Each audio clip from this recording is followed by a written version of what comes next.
ഇതൊരു first birthday കേക്കായിരുന്നു കേട്ടോ. നോർമലായിട്ടുള്ള ഓരോ കേക്ക് ചെയ്യുന്നതിനേക്കാളും ഭയങ്കര ഒരു സാറ്റിസ്ഫാക്ഷനും സന്തോഷമൊക്കെയാണ് നമുക്ക് ഈ ഒരു ഫസ്റ്റ് ബർത്ത്ഡേ കേക്കൊക്കെ ചെയ്യുമ്പോൾ. അതായത് ഇപ്പോഴത്തെ ഒരു ട്രെൻഡ് അനുസരിച്ചിട്ട് എത്ര സാധാരണക്കാരും ഒരു ചെറിയ രീതിയിലെങ്കിലും ഒരു ഫംഗ്ഷൻ അറേഞ്ച് ചെയ്യാറുണ്ടല്ലോ.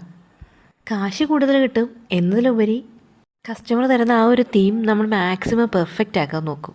കാര്യം ആ ഫംഗ്ഷന് വരുന്ന അത്രയും ആൾക്കാർ നമ്മുടെ കേക്കിന് തന്നെ ശ്രദ്ധിക്കും എന്നൊക്കെയുള്ള തോന്നലാവാം. പിന്നെ ടേസ്റ്റിൻ്റെ കാര്യത്തിൽ ഒട്ടും കുറവ് വരാത്ത രീതിയിലായിരിക്കും നമ്മൾ ചെയ്തു കൊടുക്കാറ്. പിന്നെ ഈ ഒരു കേക്കിന് എനിക്ക് ഓർഡർ തന്നിട്ടുള്ളത് ഗീതുവാണ് കേട്ടോ. അപ്പോൾ ഈ കേക്കിന് റെഫറൻസ് പിക്കൊക്കെ അയച്ചു തന്നിട്ട് കുറച്ച് കണ്ടീഷൻസും പറഞ്ഞിട്ടുണ്ടായിരുന്നു. കേക്ക് ഡബിൾ ഷെയ്ഡ് ആയിരിക്കണമെന്നും പിന്നെ കുഞ്ഞിൻ്റെ ഡ്രസ്സിന് മാച്ചായിട്ടുള്ള കളർ കൊടുക്കാനൊക്കെ പറഞ്ഞിട്ടുണ്ടായിരുന്നു കേട്ടോ. പിന്നെ ഇതിനോടൊപ്പം തന്നെ കുറച്ച് കപ്പ് കേക്കും ഡോണട്ട്സും ഒക്കെ ഉണ്ടായിരുന്നു കേട്ടോ.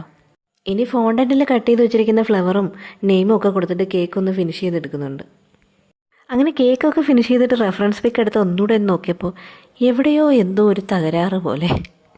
അത് നമ്മുടെ പ്രിൻ്റ് എടുത്തതിൽ വന്നൊരു വ്യത്യാസമാണ് കേട്ടോ. ലെഫ്റ്റിലും റൈറ്റിലും ആയിപ്പോയി. ഇതായിരുന്നു കേട്ടോ റെഫറൻസ് പിക്ക്.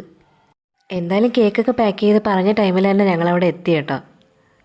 അങ്ങനെ നമ്മളവിടെ എത്തിയപ്പോഴത്തേക്ക് ഫോട്ടോഷൂട്ടൊക്കെ നടന്നുകൊണ്ടിരിക്കുന്നത്. ഇതാണ് നമ്മുടെ ബർത്ത്ഡേ കുട്ടി. അങ്ങനെ ഹസ്ബൻഡും ഞാനും കൂടെ അവിടെ ചെന്ന് കേക്കൊക്കെ സെറ്റ് ചെയ്ത് വെച്ചു കേട്ടോ. നമ്മുടെ സ്ക്വയർ കേക്കില്ലേ, ആ പേസ്ട്രി, അത് വെക്കാനുള്ള ഒരു സ്പേസ് അവിടെ ഉണ്ടായിരുന്നില്ല കേട്ടോ.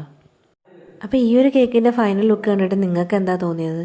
കസ്റ്റമർ അയച്ചെന്ന കേക്കിനോട് ഞാൻ നീതി പുലർത്തിയിട്ടുണ്ടോ? അപ്പോൾ ഇന്നത്തേക്ക് ഇത്രയുള്ള വീഡിയോ. പുതിയൊരു വീഡിയോ ആയിട്ട് നാളെ കാണാം. Okay, by.